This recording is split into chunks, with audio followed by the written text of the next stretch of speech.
Those private jets take off in the background, like sometimes in Wes's podcast, Like my flying on a jet, leaving in the morning. Yeah. Yeah, maybe we can get my jet in there one time. Oh yeah, we should just You do need it a on tractor? the jet. Do it on the jet. You'll just have to. My truck sounds like a jet. We'll just have to get all the models off of it first, so we can get. Get all the models off our private jet. Yeah. Yeah. Okay.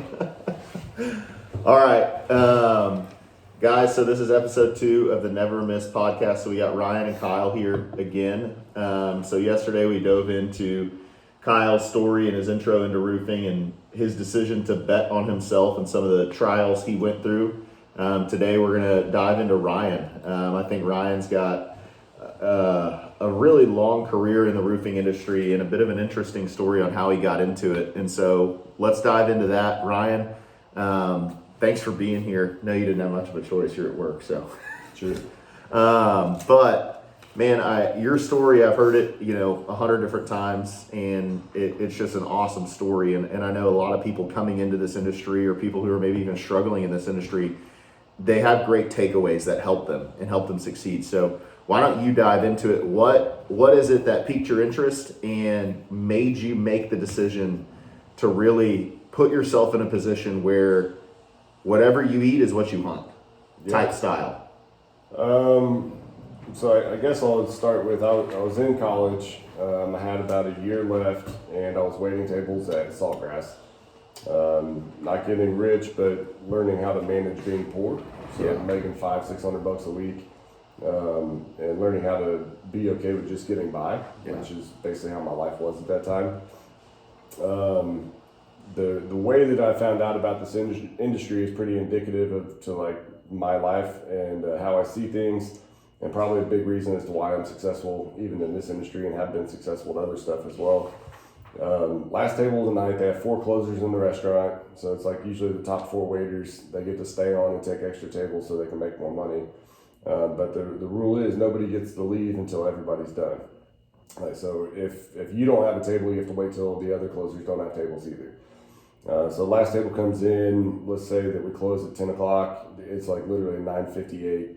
This grungy looking dude in a polo, dirty, you can tell he's been working outside, comes in and sits down, and nobody else wants to wait on him. I'm like, fuck it, I will. We have to Just him or a group of guys? It's just him. Okay. I was like, fuck it, I'll wait on him. We all have to be here anyways. I might as well make a couple extra bucks. Yeah. Usually people that come in at last minute, they're going to order something nicer and they're going to tip well. Yeah. Also.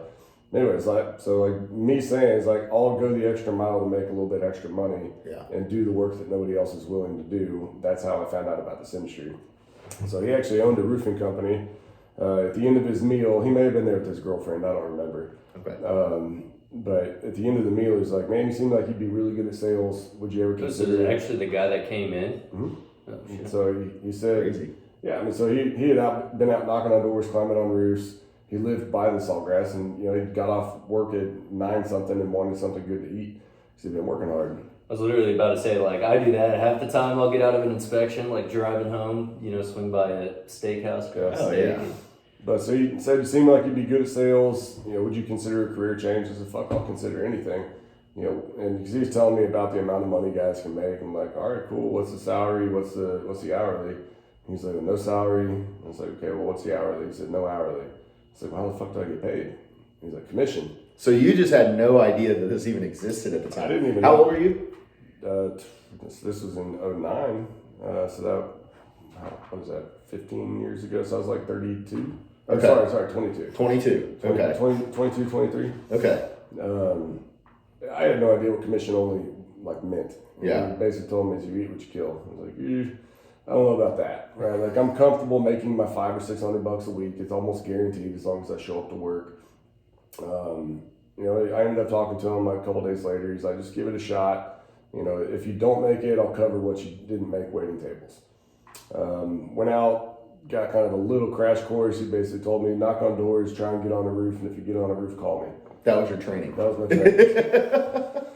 We're doing it all wrong. Look how Ryan turned out. Yeah, I guess so. We need to dumb it down. Yeah. I mean, I will say, I went out there, knocked on doors, got kicked in the teeth for 2-3 days in a row. Yeah.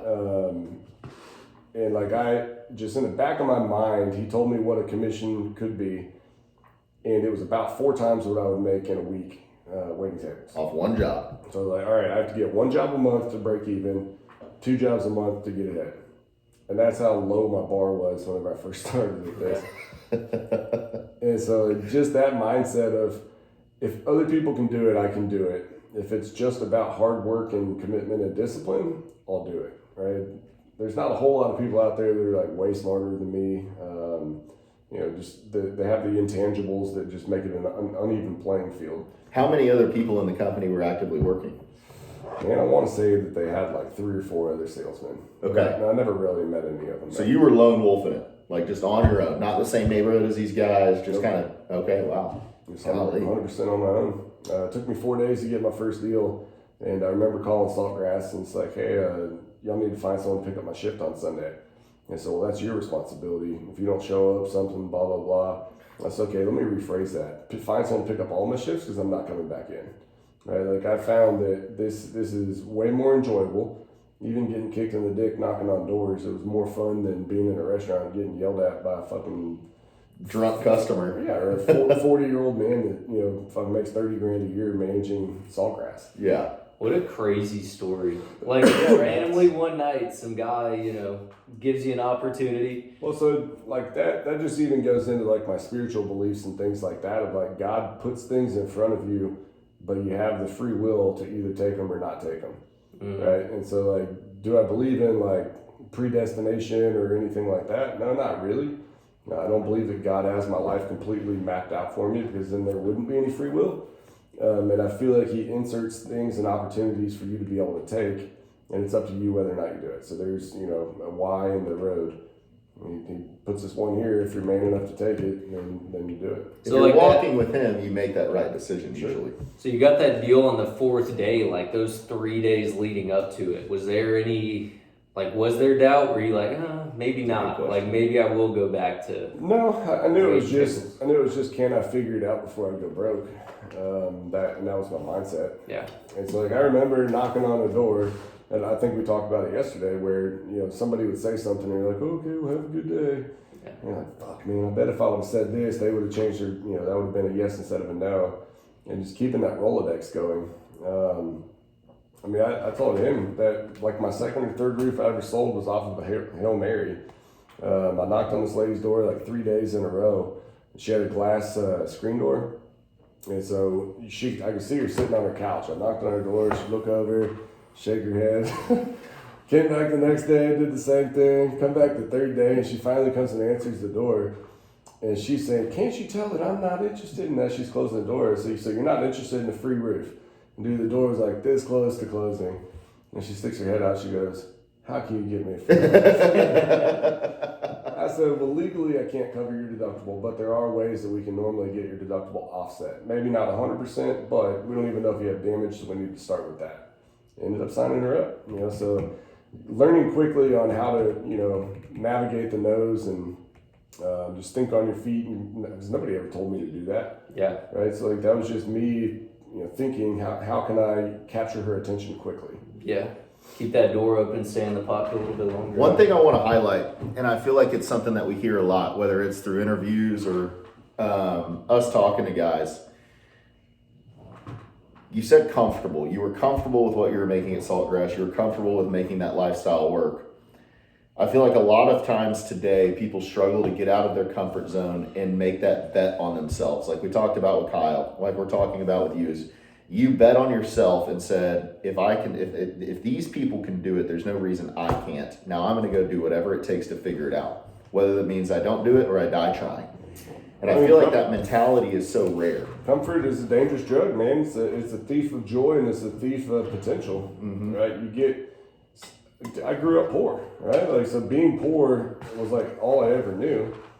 And I thought it was okay to worry about, how am I going to get my bills paid next month or next week or whatever. That was just normal. Yeah. And honestly, success is kind of scary too. I know you've experienced it too. The first time I experienced it, I was like, that's cool. But did I just get lucky by doing that? Now I have to go back and do it again, or I have to make even more. And it's now, am I a fraud? Or It's like, even being successful, I mean, that can be a scary thing too. Yeah. It's a lot of pressure to continue that success. Feel that every single time I go into a sit down with someone else. I'm like, man, if I don't close this deal, I'm gonna be such a fraud. They're gonna think I have no idea what I'm doing. Yeah, that's a tough part. Tough part of management. And one thing I've always told Reid is, to be a manager, you've got to be able to be calm in the chaos. And when everybody else is struggling, you kind of put your arms around them and say, "Look, I'm gonna go show you how easy this really is. You're overthinking it. Let's go do it."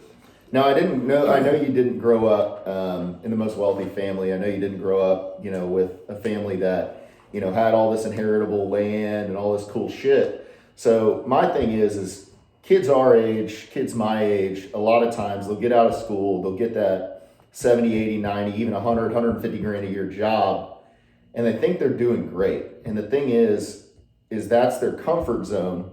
And I feel like it's so difficult for people nowadays to bet on themselves and realize those dreams I had as a kid, those drawings I used to draw when I was 7, 8 years old of cool cars, God's putting that in my mind because all that's possible. Yeah. These are things that are real in life, and they settle for what society makes acceptable. That 100 grand a year job, that's above average. I think the average American's making what, 60 grand? 60, 70, something. And so they're thinking they're on their high horse, they're doing great, and it's all these things. And now that's not bad to make 100 grand a year in the corporate world, but it's like, man, I feel like today so many people just don't gamble on themselves. Well, For me, you can talk in a second, but I know I talked about it a little bit yesterday. Yeah, you can talk in a second. Shut the hell up. Yeah, right. No, This but is Kyle's episode. I gave up. When I was in school, I didn't think there was any other options. I was like, oh, I guess I'm just gonna go make $80,000 a year. I wanted to do more than other people, and I was hoping my ability to talk got me through that industry and maybe in a good position. But I was like, oh, well, guess I'm not making $1 million. I guess I'm gonna make 80,000 because that's better than most. Yeah, so it's that mentality. It's better than most. But I feel like one of the biggest issues, even you talked about, is people get over leveraged and they get into a lifestyle that they can afford, and then they can't afford to take a chance after that. Yeah. Because let's say they are making 100 grand, but they get a little bit nicer of a house, a little bit nicer of a car, a little bit nicer vacations, eat out at better places, have a kid. And it's like, just because you are making that money, you kind of get yourself into a trap where you can't afford to take a chance. And I feel like the older you get, the harder it is to be able to take that opportunity. 100%. So my bills were like $1,000 a month whenever I got into this industry. I wish. And so I could afford to take a chance. No wife, no kids. I had a dog and $1,000 a month that I had to come up with. Yeah. But imagine, being a husband and a father of 3. You have whatever, $10,000 a month in bills that you have to come up with. It's a little bit harder to gamble on yourself at that point. So my recommendation is, don't over leverage yourself too quickly until you start finding success, and invest first before you start buying all the shit you feel like you're entitled to. It's a great point. I feel like I've seen it in my life, and I know you've seen it with whether it's people you went to high school or college with. It's like they'll get out of school, they get that 70, 80 grand a year job, and next thing you know, that apartment they're living in, they go and get a nicer rent house. And then they get that from 80 grand to 100 grand raise, and they get rid of that rent house and they get a house. And then they trade in that Camry and they go get that Mercedes. And then next thing you know, you're making 125 grand a year and you're only saving 10, 15 grand. And it's like, dude, you over leverage yourself just because you were trying to keep up with the standard of society and how you think you should look. Well, and so that, if you read there's a book called The Millionaire Next Door, and it kind of talks about that principle of why blue collar business owners are typically wealthier than even doctors and lawyers and shit like that. Because the plumber, you don't expect them to have, a fucking mansion, right? In order for society to view him, they don't look at him as a failure if he doesn't have $1 million home. If he doesn't drive a Mercedes, they don't view him as a failure. Yeah. He's allowed to drive his plumbing van or an old, pickup truck or something like that. But if you're an insurance broker or you're a doctor or something like that, you have, like status says, you have to have a Mercedes, you have to have BMW. Yeah. And you have to have $1 million home because you make $700,000. You have to have these things, otherwise people don't believe you. Yep. And so I feel like it's a funny thing is that usually the more money people make, the nicer their shit gets, but they don't, the gap of earning to saving doesn't change. Yeah. Ed Milet talks a lot about that. Obviously he's owned multiple jets, Lamborghinis, and all that stuff, but he's saying he didn't purchase that stuff until he had enough money to buy it 10 times over, or it was less than 1% of his income. Yeah. It's like that plumber you're talking about, or that blue collar business owner. He may not be driving that, Lamborghini or whatever it is that these surgeons are driving, but the thing is, he may have $1 million sitting in the bank. Yeah. And he's got that leverage that you were talking about. I think that's just so crazy that society now shapes the way we live. Like, it's just that keeping up with the Jones thing is bigger now than ever with social media, It's one of the cool things about roofing sales is like nobody looks at you and assumes that you're a millionaire. And so you can live below the radar as well. It's true. If people don't know me intimately and they see me walking around somewhere out in public, like they're not going to assume that I'm not wealthy, but they're not going to assume that I'm rich. Yeah. And I'm compared to most people, I'm relatively rich whenever it comes to finances. Right. But you wouldn't look at me and know that. I wear clothes from Academy and Walmart. Yeah. Like my shoes are $10, my watch is $200. Yeah. Most of the clothes I wear belong to Infinity at this point. Maybe your wife drives a $100,000 car. Yeah. We just got rid of her 2015 though. Yes. So she had an 8-year-old Suburban, and I had a 14-year-old truck. Yeah. So I like that better than the newer trucks anyway. Yeah. But my point is, in this industry, you can make a lot of money, but you also don't have to be a showboat about it, and people don't expect you to have a certain lifestyle and go out and blow it. So just this industry changed my life because it allowed me to make a lot of cash and invest that cash so that I could, eventually get out of the rat race for sure. The investments are definitely huge, especially some of the ones you've opened up to me. Being at the age I'm at, I didn't think I'd be able to have this much money invested. I think that's such a huge thing, being able to build this portfolio and this future and legacy for my family. And it's just so cool to be able to do it through this. What were like the first few things you started doing with your money after you started making it? Shit, I didn't do Like, you just save it and then invest? Save it all, dude. I was worth, I had like $250,000-300,000 cash whenever we bought our first You didn't house. do anything stupid or funny? No, because I started reading like investment books, and like I knew keeping cash is stupid, right? Like just having just holding on to cash for no reason is dumb because you're losing money with it sitting in that account. But you do have to have cash if you want to be able to, invest. And so I was just saving all of my cash so that I could make the investments whenever the opportunity came. I just didn't know what it was. And I remember reading Rich Dad, Poor Dad. I was like, fuck, that's it. I want to do real estate. So I bought my first house 2015, I think, or my first investment house in 2015. How old were you? 23? No, 30. 30? Okay. I think. Yes, somewhere 29, 30. Okay. And then I just kept buying more and more and more and more. I don't have a million of them, but I've got quite a few rental properties, and like so that was what I always saved my money for. I mean, even now, like how often do you see me just go blow my money on something stupid? Never. Unless it's for hunting. Yeah. But even that's relative to my income. Right. It's less than 0.5% of my income For sure. that I spend on frivolous shit. For sure. Usually it's buying land or buying a property or something along those lines. Yeah. That's crazy. One other question I want to bring up, man, and you have 3 kids, you got a wife, you have a successful family. How do you balance this somewhat entrepreneurship and this workload and balancing all that you balance while also being a husband and a father and a godly leader to your family? I feel like that's something that gets lost in translation in today's society. So I feel like the first part is like you and your wife have to be on the same page, and she has to support that decision, and she has to want some of the same things that you want as well. Yeah. Because if she doesn't want if she doesn't want the freedoms that come with entrepreneurship, but willing to make the sacrifices that are required to get that freedom, then it's going to be like, y'all are going to be like this all the time. Right. Because she's going to want to go out to dinner, she's going to want to go to do this, and she's going to want to do this, and she's not going to want to sacrifice the time away. And she's going to want that nicer house, and she's going to want that nicer car, and all the things that she's going to want. And I'm not saying that there's anything wrong with any of that. But if you want something different than what she wants, you're working towards one goal, and she's wanting another goal. So I feel like picking the right supportive wife is like that's the most important thing for the start. Right. Is you both have to be on the same page, right? Just being able to tell her like, I'm going to make us successful, and I'm willing to do whatever it takes, but I just need you to support me. Yep. That's it. I don't need you to do anything. I don't need you to be anybody. I just need you to be okay with what I'm going to do, because you are going to share in the sacrifices as well. Yeah. So I feel like that's a big one. Man, as far as the kids, this was a hard one for me. Is I would come home from work, and I remember Cash, man. So he's 6.5. Well, I guess he's almost 7 now. But I remember him. This was probably like 5 years ago. I'd been at work. I think I was working the hurricane in Louisiana. That's probably about right.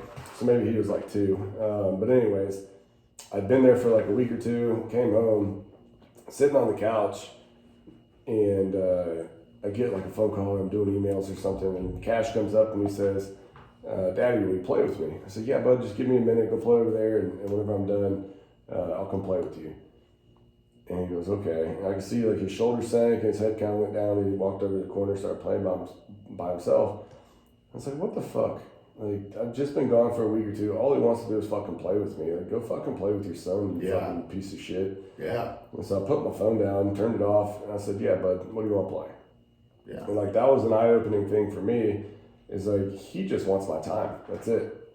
And so I may not be able to give him at that point as much time as I wanted, but I could be intentional with the time that I did give him. Yeah. So it's hard for some guys to understand. If you're going to be at work, be at work. Don't be at work thinking about home or, fucking wasting time. If you're going to be away from your family, make it count. And if you're going to be at home, be at home.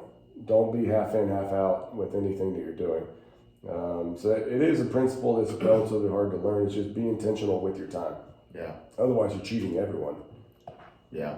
It's a very fine line, and you're at a different point in your career than I am, and I know that like, we're responsible for some of those phone calls coming in at 7:30 at night, 8 o'clock at night, and now I'm sitting at home with a wife and a baby, and it's like, I need to be present, and it's about setting that standard with the people in your company as well. You as an entrepreneur need to know that if you don't answer that phone call, not everything's going to burn down, and that's a tough thing to learn. That's a hard lesson to learn. It's like, it is like the building will still be here tomorrow. Yep. Like the salesman will still be there tomorrow. How many times have you had that call where it's like, man, I feel like I just really have to pick this up, and it's like driving you nuts, and then the next morning you call the guy back, he's like, I don't even remember why I called you. Yeah. Like, all the time. Well, obviously it wasn't that important in my mind. And I feel like it's an ego thing sometimes too, is you feel like, oh, I'm so important that these guys can't do it without me. I'm needed. And it like validates you. Yeah. Of like, I'm needed for this guy. And it's like, you're not that important. Like, fuck, quit, you're not that cool, right? Yeah. So just, it's okay. I'm still working on that. Reid, sometimes I'll be with Reid or, get a call at 8:30. He's like, don't fucking pick that up. It's like Sunday, we're out on the land. I'll be on the phone with Reid sometimes whenever somebody will call me. I'm like, I'm not picking that fucking call up. Yeah. I'm already talking about work stuff. I don't need to talk to this guy about work stuff too. You could have called me at 4 a.m. I was working then. Yeah. Now you're calling me at 7 when I'm here with my family. So I feel like just being intentional with everything. And as far as like the spiritual leader, like that's what the Bible calls us to be, is lead the family to God. And once again, it's just being intentional. So I listen to the Bible on my drive in every morning. Yeah. Paige and I are reading the full Bible together. Where are you guys at? I'm at the end of 1 Samuel. She's splitting right now. It's a reading program that it's not like just chronological, or it's not book order. Right. It's like chronological order. Yeah. And sometimes where different stuff fits in. So she's splitting right now between 2 Samuel and Chronicles. Okay. And I'm finishing up 1 Samuel right now. Very nice. She's a good way through. Yeah, she's more consistent than I am, which is how she beats me. Like, I don't do it on the weekends. I only do it whenever I'm driving to work. Yeah. So she's obviously relatively far ahead of me. Yeah. One book ahead of me, but I feel like, and you can attest to this, it's sacrifice now or sacrifice forever.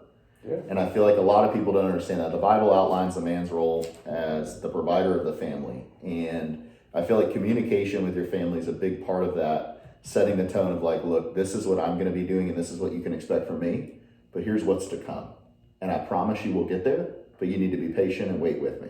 Yeah, and I feel like you can't look at somebody and see where they are 14, 15 years and like have that same realistic expectation of like your year 1 through 3. Yeah. Like you guys didn't even know me until I was probably 12-ish years into this industry. Right.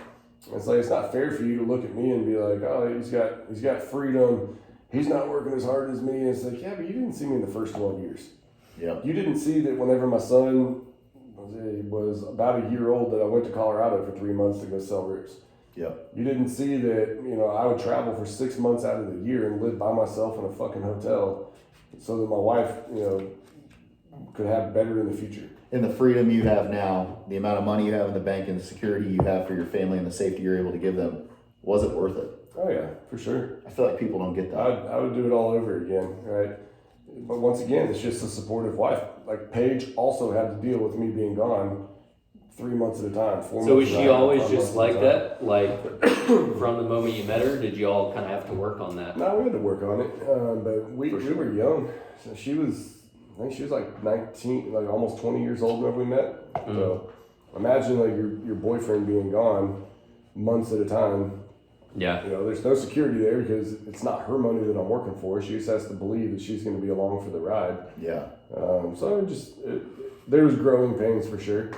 And then once we got engaged, she started telling me about hailstones to go check out rather than getting mad about going to work. I love it. That's awesome. So, That is hey, so did you cool. hear about that hailstorm in Austin? You gonna go It's check like, it get your out? ass up, there's a hailstorm. Yeah. It brings up like what we talked about yesterday. Like you started in your intro in the industry, you didn't get those immediate results, right? And you're working for a prolonged result, which is the financial security and safety and freedom that you know you can achieve within the next few years. And it's like so many people, whether it's out of college or starting this industry, I mean, for goodness sakes, you have an 18-year-old kid coming in today. Yeah. I mean, he has such an opportunity to change his life, and it's our job to instill, you're going to need to sacrifice now. Because here's what can come later, and I feel like that instant gratification is the death of a lot of entrepreneurs in today's I society. was just about to say that is, remind me to bring it up, delayed gratification. Yeah, Like if you're somebody that can work now and see what's coming down the road in the future, you'll be good at this. yeah. If you're the guy that needs that carrot immediately after every single thing you do, and you need that gratification, that pat on the butt, that pat on the back that says, hey, good job, you did that. It's like, this ain't for you, man. Yeah. You're too mentally weak for this. You have to be able to work and see no return, and understand that if you keep doing it, you keep contributing to society, you keep becoming a better man as yourself, it will come one day. Yeah. That's a big thing. Any final thoughts from you, man? No? No?